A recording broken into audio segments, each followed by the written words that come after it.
Pergerakan laju indeks harga saham gabungan pada hari ini masih dipengaruhi sentimen eksternal, masih rawan menyeret IHSG. Pasar masih menanti arah kebijakan suku bunga Bank Sentral Amerika Serikat dalam Federal Open Market Committee pada 13 hingga 14 Juni 2023. Lantas, apakah cerahnya IHSG pada pekan lalu yang terjadi setelah pemberlakuan batas auto reject bawah yang sebelumnya sebesar 7% menjadi 15% mulai Senin awal pekan lalu membawa kecerahan bagi pembukaan IHSG pada pagi ini.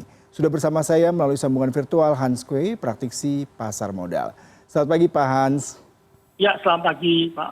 Ya, Pak Hans, kalau kita bicara mengenai pembukaan perdagangan IHSG pada pagi hari ini ya, kalau kita harapkan minggu lalu cukup signifikan pergerakannya dan banyak dipengaruhi oleh faktor eksternal. Lalu bagaimana dengan minggu ini terlepas dari menunggu rapat FOMC pada tanggal 13-14 nanti Pak? Ya, kelihatannya market akan sedikit sideways ya, mungkin bisa menguat tapi terbatas ya. Karena kalau kita lihat kemarin bursa Eropa malah tertekan turun ya, mereka menjadi khawatir gitu ya dengan kenaikan agresif tingkat suku bunga ya yang dilakukan oleh bank sentral gitu. Mereka cemas dengan Federal Reserve dan juga cemas dengan ECB ya. Kelihatannya ECB pada bulan Juni ini masih akan menaikkan 25 basis poin dan diperkirakan Juli mereka masih akan menaikkan 25 basis poin. Sehingga kalau kita lihat kelihatannya Eropa akan mencapai puncak suku bunganya di 4,25 ya dari 3,75% saat ini gitu. Nah, itu yang menyebabkan pasar agak hati-hati ya. Jadi Eropa tertekan dan pasti ada pengaruhnya pada kita gitu. Yang kedua adalah pasar pasti dalam negeri juga hati-hati gitu ya, biarpun kita dalam 2 hari terakhir pekan lalu menguat gitu ya, tapi mungkin hari ini konsolidasi biarpun potensi penguatan terbatas karena kita menunggu Selasa itu baru keluar data inflasi Amerika dan Rabunya itu udah ada FOMC Federal Reserve yang menentukan kenaikan suku bunga. Ini agak dekat datanya, jadi kita tidak bisa terlalu memprediksi Fed apakah menaikkan suku bunga atau menahan suku bunga. Tapi konsensus pasar global itu menunjukkan mereka melihat jeda kenaikan suku bunga dengan probabilitas 72%. Nah, tetapi kalau mendadak Fed menaikkan suku bunga itu yang akan menyebabkan pasar terkoreksi cukup banyak. Jadi kelihatannya orang sedikit hati-hati di saat ini.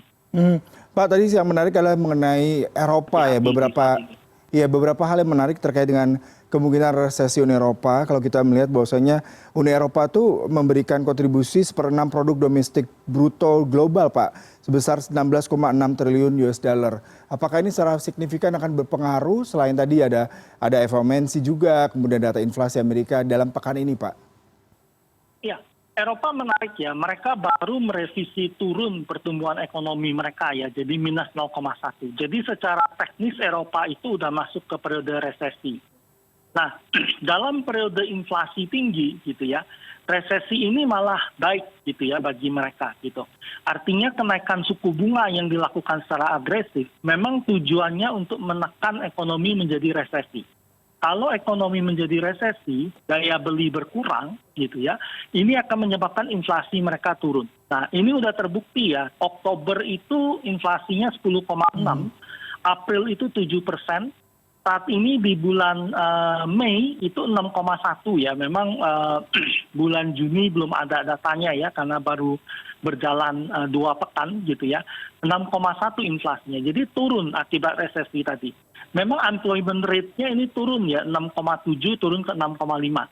Harapannya ekonomi resesi, pengangguran meningkat gitu ya, sehingga secara teori kurva Philip gitu ya, itu akan menekan inflasi turun gitu.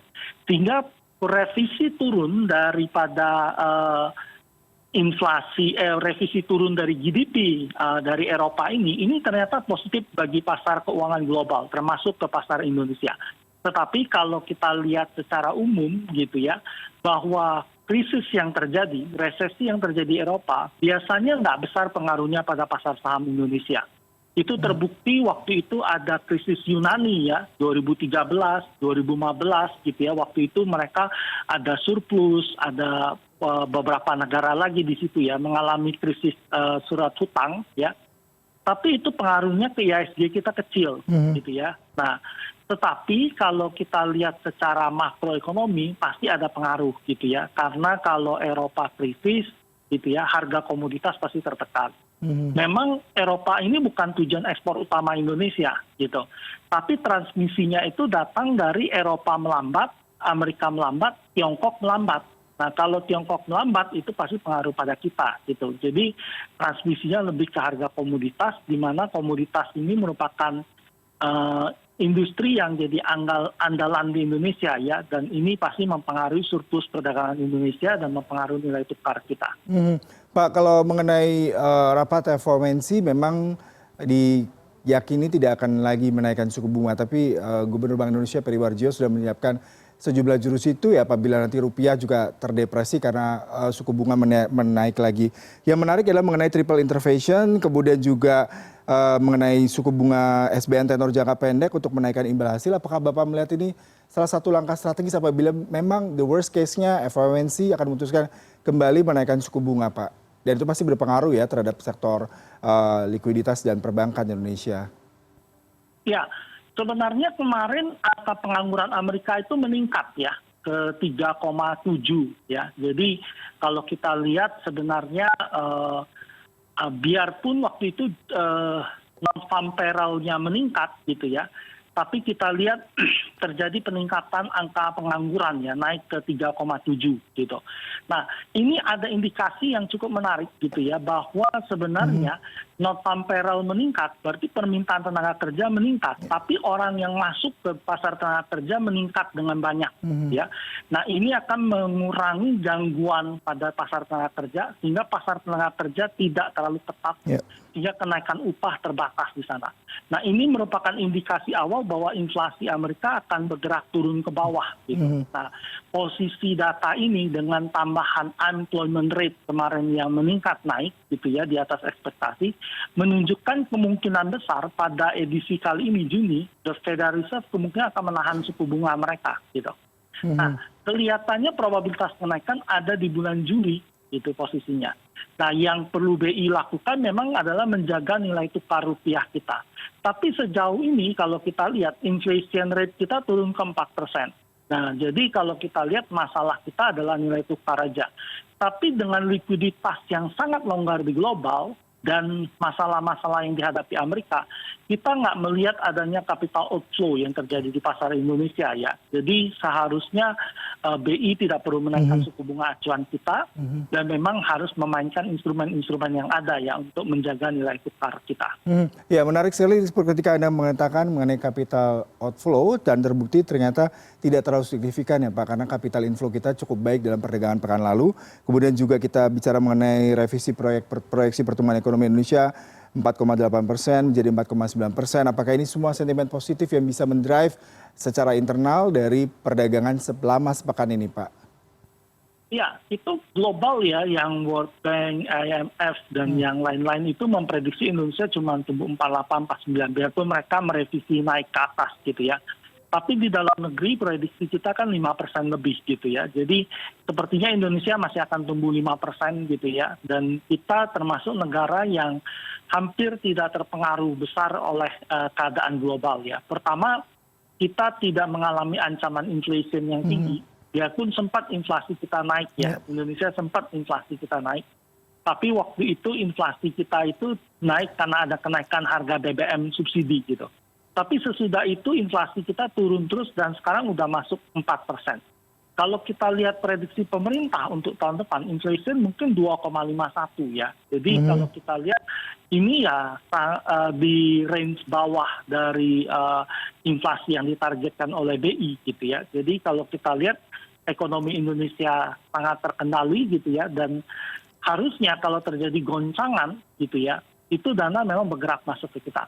Seperti kemarin ketika Eropa mengumumkan mereka resesi gitu ya, setelah direvisi turun gitu ya, pasar saham itu menguat gitu ya, karena mereka melihat oke, sepertinya inflasi global yang tinggi itu akan segera berakhir posisinya.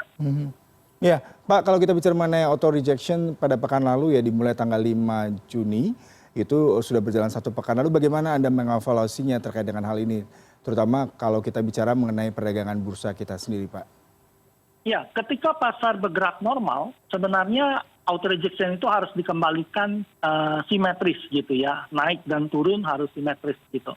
Nah ini yang dilakukan oleh otoritas bursa kita gitu ya, jadi mereka berusaha mengembalikan lagi auto rejection yang simetris. Dari 7 menuju 15 sesudah itu baru akan simetris ya, jadi nanti range-nya itu ada 20 sampai 35% gitu ya, range auto rejection-nya. Dan menurut kita ini bagus gitu ya, auto rejection itu ketika tidak simetris diterapkan ketika pasar memasuki periode volatilitas yang sangat tinggi, di mana periode krisis, di mana informasi itu mungkin menyebar nggak terlalu baik posisinya, kemudian kepanikan sangat tinggi di pasar, sehingga auto rejection yang dipasang di 7% itu mampu menetralisir kepanikan sesaat gitu ya. Jadi ketika orang panik, rame-rame jualan. Kalau tidak dibatasi, mereka akan jual habis, kemudian diambil pihak lain yang menyebabkan kerugian yang tidak baik bagi mereka. Gitu. Tetapi ketika kita batasi 7%, berhenti dulu, besok baru bisa transaksi lagi. Periode istirahat berhenti tadi dipakai orang untuk berpikir lebih rasional, gitu ya, sehingga orang tidak terjebak dengan aktivitas herding yang mengikuti orang lain jualan, gitu. Nah, tetapi ketika market udah normal, gitu ya, tentu auto rejection harus dikembalikan lagi pada periode sebelumnya atau simetris, gitu ya, supaya kenaikan dan penurunan sama posisinya. Nah, tugas investor adalah membeli saham itu tidak spekulasi lagi gitu ya. Kalau tadinya bilang, oh ini kalau rugi paling 7%, kalau untung bisa sampai 35%. Nah, itu yang harus ditinggalkan. Karena kalau dia turun 7% 5 hari sampai 6 hari berturut-turut, itu sama aja turunnya seperti itu gitu ya. Jadi sekarang kuncinya membeli perusahaan yang fundamentalnya memang bagus dan memang punya likuiditas yang baik. Ya, jadi kemungkinan akan sangat mempermudah buat para pelaku pasar untuk menghindari saham-saham gorengan seperti itu ya Pak. Ya, karena memang kondisi ARB ini bisa membatasi saham-saham yang jeblok, tapi di satu sisi tadi juga yang menarik adalah mengenai bagaimana fundamental prospektif dan juga bagaimana kebijakan-kebijakan tersebut Pak. Ya, betul. Jadi udah waktunya memang pelaku pasar itu kalau tadinya kan berpikir, oh ini saham lagi naik gitu ya. Kalau turun cuma 7%, naik bisa 35%. Nah mainnya kan berspekulasi seperti itu ya. Karena risk dan reward ratio-nya kelihatan menarik gitu. Tetapi kalau seandainya perusahaan itu memang fundamentalnya nggak bagus, maka auto rejection-nya kan bisa berjilid-jilid gitu. Dan itu lebih membuat orang frustasi. Sebenarnya ketika dia sampai turunnya simetris 35-35, begitu turun, kita bisa langsung keluar gitu ya, kalau kita bermain di saham gorengan tadi gitu. Tapi kalau dia memang turun 35, kemungkinan besok kan pasti ada sedikit perlawanan, bisa langsung keluar gitu dari pasar. Daripada dia berjilid-jilid turunnya gitu. Jadi asimetris itu cuma baik dilakukan ketika krisis untuk menghilangkan orang tidak rasional menjual saham bagus dengan harga murah gitu. Sedangkan pada periode pasar yang normal, dan ini udah terjadi dalam 1-2 tahun terakhir ini ya, sebenarnya kita hanya tertekan turun itu 2020 bulan Maret gitu ya, market kita jelek sekali, tapi sesudah itu market Indonesia cukup bagus gitu ya. Perang Ukraina-Rusia malah dana masuk ke pasar kita. Ketika Eropa, Amerika menghadapi masalah, pasar kita masih tumbuh dengan cukup positif gitu ya. Jadi sebenarnya ekonomi yang baik di Indonesia menyebabkan pasar saham kita juga berkinerja sangat baik. Pak Hans, terakhir nih terkait dengan saham-saham rekomendasi pada pekan hari ini, kalau kita mengacu pada perdagangan Wall Street kemarin, saham-saham teknologi juga beberapa hal ada fluktuasinya, tapi di satu sisi juga pasti berpengaruh terhadap saham di Indonesia, karena memang kalau kita lihat beberapa emiten yang fundamentalnya bagus, sebenarnya cukup bisa dikoleksi ya Pak. Selain teknologi apalagi Pak yang menarik Pak, terutama sembari menunggu nih FOMC pastinya masyarakat masih wait and see, terutama terkait dengan kebijakannya ke depan. Ya, kalau kita lihat memang saham teknologi ini jadi sesuatu yang menarik ya, karena waktu kita lihat inflasi itu kelihatan mulai turun, suku bunga kelihatan mulai tidak naik lagi, jadi saham teknologi mulai diambil orang. Nah yang spekulasi itu kelihatannya ada di Goto ya, karena dia kemarin masuk ke MSCI. Nah kalau kita lihat di Asia Tenggara, MSCI itu perusahaan besar teknologi yang ada di dalam itu cuma ada T dan Grab.